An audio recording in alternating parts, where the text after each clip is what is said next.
రే మహి, ఏంట్రా ఇది? వాడేమో నీ దగ్గర డబ్బులు తీసుకురామని చెప్పి నీ దగ్గర కొట్టేశాడు కదరా వాడు. అసలు నాకే అర్థం కావడం లేదురా ఇలా చేస్తాడని. మరేం చేద్దాం రా ఇప్పుడు?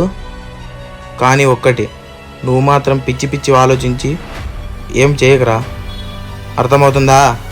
ఇంతవరకు ఓపిక పట్టారా?